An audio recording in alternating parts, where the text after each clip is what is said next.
Saúdo com a paz do Senhor. A aula de hoje terá como tema vitórias e derrotas. E continuaremos ainda a estudar o livro de Números.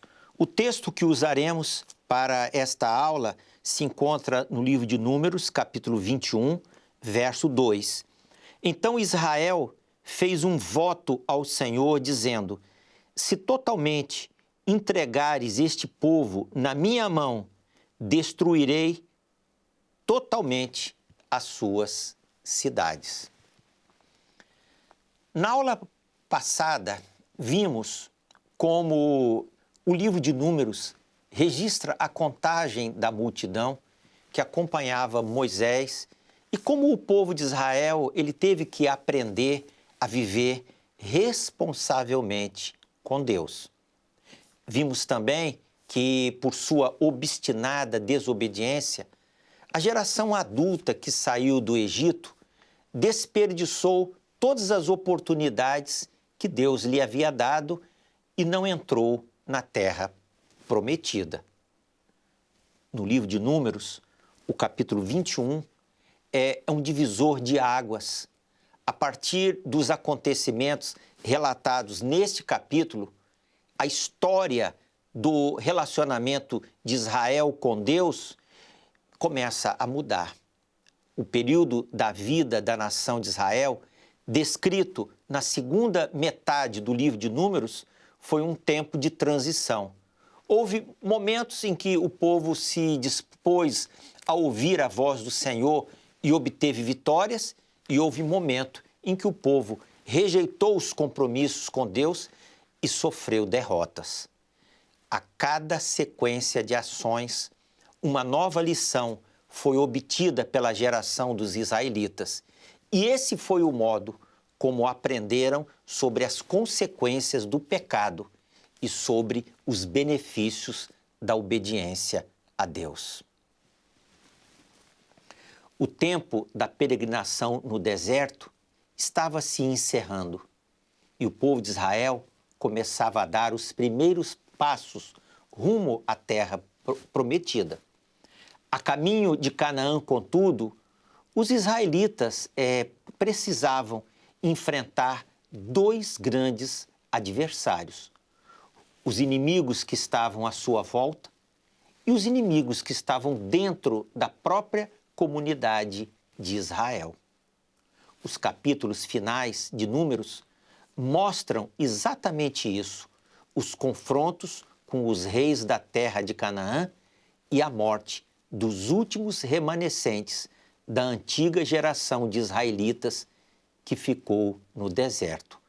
A partida dos remanescentes dessa geração está descrita no capítulo 25, quando 24 mil homens morrem em Baal-Peor em consequência de uma enfermidade que veio sobre o povo. A causa desse mal foi o fato de que muitos dos filhos de Israel se misturaram com as mulheres moabitas e participaram dos seus banquetes e dos sacrifícios aos deuses moabitas. Essa abominação trouxe sobre os filhos de Israel um juízo de condenação. O voto que Israel fez com o Senhor representa a mudança de mentalidade da nova geração de israelitas que substituiu a geração que havia morrido no deserto. E a nova geração, no entanto, ela fez uma grande descoberta. Quando as pessoas se dispõem a obedecer a Deus, o resultado é a proteção divina.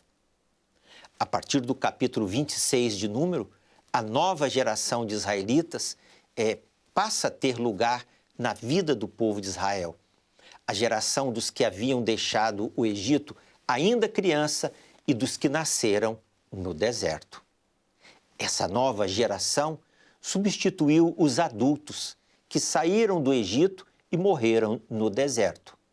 O livro de Números, no entanto, contém uma interessante narrativa que ocupa mais de 3 capítulos da segunda metade do livro, do capítulo 22 ao capítulo 24 e partes do capítulo 31 e merece a nossa atenção, que é a história de Balaão. E Balaão era um gentio que vivia num lugar chamado Petor, próximo ao rio Eufrates. Era conhecido por fazer adivinhações e encantamentos. Não era um profeta no sentido bíblico, mesmo que Deus o tenha usado para transmitir certas verdades sobre Israel. Se Deus usou uma jumenta e falou em sonhos a Faraó, a Abimeleque e a Nabucodonosor, podia então falar a Balaão e por intermédio dele. O fato de Balaão ter chamado Jeová de Senhor meu Deus não significa que ele cria no Deus de Israel. Deus veio a Balaão sem que ele o tivesse invocado e proibiu Balaão de aceitar o convite para ir a Balaque, rei dos Moabitas, amaldiçoar o povo de Israel. Não irás com ele, nem amaldiçoarás este povo, porquanto bendito é. Embora a vontade de Deus estivesse muito bem clara, o engano de Balaão começa a se tornar visível quando esperou que Deus mudasse de opinião. Aqui fiqueis esta noite para que eu saiba o que o Senhor me dirá mais.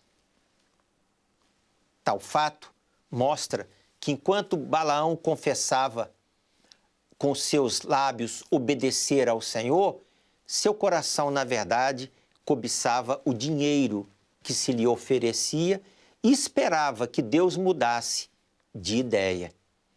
A insistência de Balaão em querer saber o que Deus poderia dizer mais fez Deus permitir que fosse com a delegação de Balaque. Deus sabia que esse era o desejo do coração de Balaão. No entanto, o seu coração não era reto diante de Deus. Numa situação semelhante, nos dias de Samuel, Deus também permitiu que fosse levantado um rei em Israel, sem que fosse essa a verdadeira vontade de Deus para o seu povo. Balaão é citado em toda a Bíblia como um mau exemplo. É exemplo do falso profeta que vê no reto caminho da vida espiritual com Deus uma oportunidade de ganhar dinheiro através da religião. É também lembrado como o falso crente que, dominado pela ganância material, considera irrelevante a obediência a Deus. E também pelo falso mestre, cujos ensinos permitiram que os filhos de Israel fossem conduzidos à imoralidade e à idolatria.